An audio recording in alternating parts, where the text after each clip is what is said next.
Every pair of gloves has a story. Part 1. These are 8-ounce Everlasts. These are actual fight gloves. And I fought Stephanie Dobbs from Oklahoma City, Oklahoma. This was our first of 3 fights. And we fought for the first time at Caesars in Lake Tahoe, Nevada, sometime in the early 2000s. And I think this was a 4-rounder, and we fought to a draw. So women fight 2-minute rounds, and these since we're we are under welterweight, so these are 8-ounce Everlast. And I wound up keeping them after the fight and using them to work out in the gym for a bit. Now, so the story behind how I got these gloves. Well, technically speaking, I'm not supposed to have them. So I guess statute of limitations has run out, but we snagged the gloves. And when I say we, I got to give credit to my good friend, Gracie Roca, who was in my corner literally for that fight. Because she's the one who had the foresight or brilliance to just snag the gloves after my cornerman, who was Orlando Carrasquillo, he cut them off. Technically, after they cut your gloves off, there's a runner, often a very young person, that the promoter uses to run around and collect the gloves from both corners after the fight, because they can reuse the gloves. I'm not sure how many times that's allowed, but whatever the commission says, they can reuse these gloves. So it's only for title fights that the fighter gets to keep the gloves after, typically.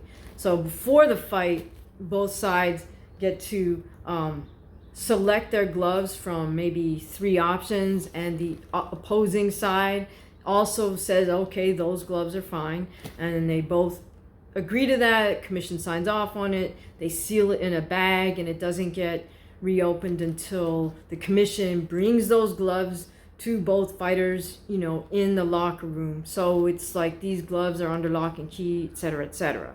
Well, that doesn't happen for all the undercard. It's not such a big deal. There should be somebody from the commission watching your trainer wrap your hands. They sign off on that. Then they watch your trainer glove you up, tape it up, and then they sign off on that as well. But yeah, like I said, technically speaking, I'm not supposed to have these. But so be it. My friend Gracie Roca had enough foresight, like I said, to just be like, hey, we're keeping the gloves, Hey, we're from New York, what can we say? So I'll tell you a little bit about that fight. It was at Caesars Tahoe. We were coming in from New York City. I was living in New York City at that time, and my regular trainer couldn't make it. Lennox Blackmore couldn't make it, so Orlando stepped up to the plate. Orlando Carrasquillo. He worked with a number of professional fighters out of Gleason's gym as well, such as Zab Judah and Paul Malignaggi. He worked a lot of their camps. In any case, he was kind enough to come out and work my corner. And honestly, it was a really great trip. And I was reflecting back on that. What makes it great was I also remember nothing went wrong. So it's always things that go wrong that you remember. But I guess our flight was smooth because I don't remember anything going awry. Like, there's been fights where I don't think I've ever missed the flight getting on it, but a lot of times there might be a delay with your connection. That creates a problem because you're trying to get there. Obviously, you got to get there a day ahead for the weigh-ins. So you want to get there the day before the fight. So if there's a press conference, maybe you get it there even the 3rd day before the fight.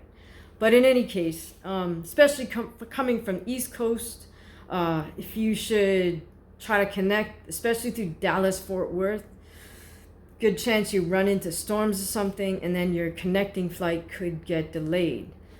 You say, well, what's the big deal? But when you're working against the timeline of, we want to step on the scale tomorrow at whatever it is, noon, 1 o'clock, that means I got to allow enough time to make sure if I am overweight in the morning, that I have enough time to lose whatever, a couple pounds, hopefully not, but whatever it is, if I wake up a little bit heavy, I got to allow enough time to lose the weight before I step on the scale and make weight.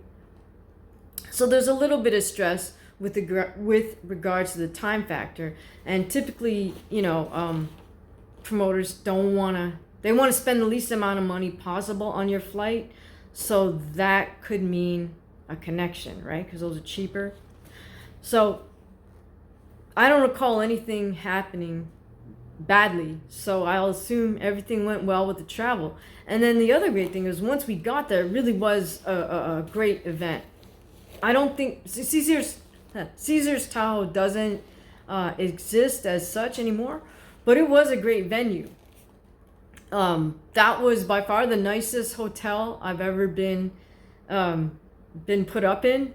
And you can say, what's the big deal? But trust me, like, if you're a professional fighter, you have to be willing to stay in those Motel 6s or really, really, really off-brand motels, because again, promoters trying to save money. They're not going to put you up in luxury accommodations. I know you see all that stuff on 24/7 or Embedded or this reality show for boxing, whatever. Looks great, right? But those guys are headliners of mega fights. So yes, they get nice accommodations. 98% of the rest of fighters, nah. Okay. So I was really, really pleased to be given great accommodations at Caesar's Tahoe.